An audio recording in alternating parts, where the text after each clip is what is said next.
With Chainsaw Man Chapter 205, things they escalate in a couple of major ways. One that is unexpected with Denji, and one that you could say is definitely expected with Yoru. But if you're like me, you held out hope that our girl Yoru, when she said that she could defeat the Falling Devil, she was actually going to pull it off. But nope, our girl got defeated off screen, which for those of you guys who have the Yoru stocks, they're crashing pretty hard right now. So we open up the new chapter with Denji being confronted by the Falling Devil as Denji looks down at the face of the human who used to be fake Chainsaw Man. And it's in this moment that we get a rather heartbreaking and disturbing origin behind fake Chainsaw Man, which, like any good anime and manga series, has got a pretty dark and messed up backstory that is sure to mess with your head. Now, according to the Fire Devil, there used to be a couple of twins who idolized Chainsaw Man, so basically Denji, and they nursed the gravely injured Fire Devil back to health, very similar to what Denji did with Pochita. Very nice callback. And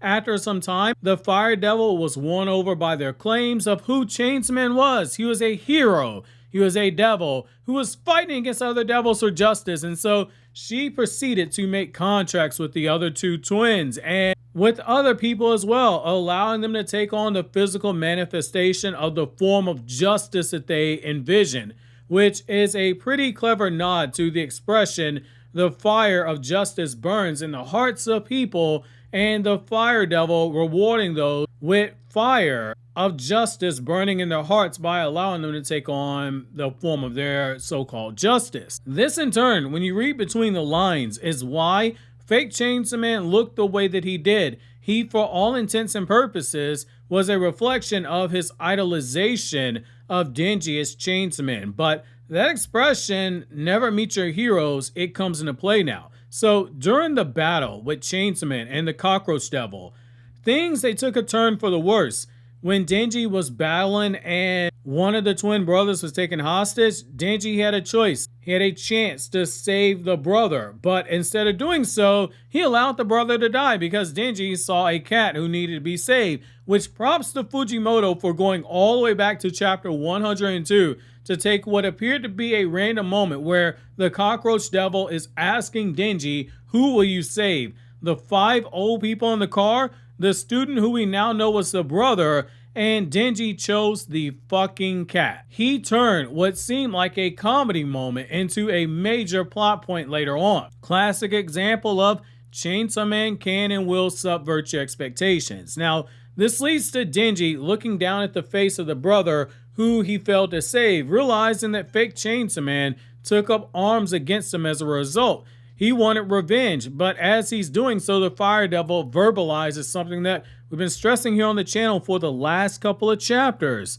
The whole purpose of this current set of circumstances goes all the way back to Nayuta's death. It was to force Denji to make a choice. Is he a human or is he a devil? He's had his chance as a human when Yoshida basically grounded him for being Chainsaw Man, saying, hey, you get a chance to live a normal life. Denji got bored. And now we're seeing the opposite approach.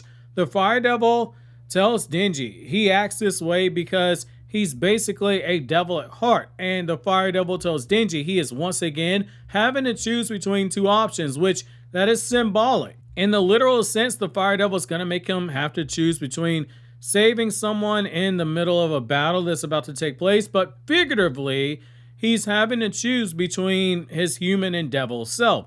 But the answer isn't being forced out at him right now. Fujimoto is laying the groundwork for exploring this later on, and in typical Chainsaw Man fashion, it's probably going to be messed up and heartbreaking. Now, this leads to Yoru being shown underneath that building that just fell in the background, completely buried and unable to move. And anyone who was like me, who was hoping that Yoru could pull off the W against the Falling Devil, you just lost that bet because she's completely out of it. And to her credit, she's trying to say she can still fight. She's like that drunk person at the bar who says that they can still drive home, but you know you need to take their keys. And so Denji hilariously asks, are you sure you haven't lost? And Yoru finally swallows her pride and tells Denji to save her, which leads to the Falling Devil appearing with a massive aura flex on Denji with both hands tied behind her back basically, and she's staring him down, which is where the chapter ends off. So I think the first thing we have to unpack here, there's a lot to unpack, is that Denji is being pushed into a position where we as readers are forced to indirectly take a step back and see him from a different perspective, which is always welcome when a writer does this. So we all love Denji. We've seen him suffer, and by suffer, I mean we just want to walk up and hug the guy because of the level of suffering he's had. Yet this chapter proves decisions have consequences. He could have easily been someone that's painted as being ignorant and self-absorbed, someone who has murdered plenty of people, yet how much of the situations like this with the two twins are situations that directly popped up as a reflection of just Denji being a unaware idiot? It does make you wonder. Now, this is where something does have to be said about the use of perspective by a writer in this instance, because we know the context behind a lot of the situations that Denji found himself in, but we're seeing how other characters view him in universe, and we at times have seen him at grief with his decisions that he's had to make. It's not just us. We could argue even Nayuta saw the changes that Denji was trying to make. It is why she ultimately risked herself to save him, because at his core, for all the messed up decisions Denji has made, Denji is still a guy who has a good heart. He's just in that funky space where he can't really win for losing. Any decision he makes, someone's going to get hurt. Now, the part about the Falling Devil, or excuse me, the Fire Devil, telling Denji that he let someone die in order to save a cat is both equally funny, because it's the most Denji thing ever, but it's also a chance to hold him accountable as well. The whole Peter Parker, with great power comes great responsibility line when you think about it, and to a degree, you can see how this is slowly messing with Denji's mental state, even if it's making him pause to reflect.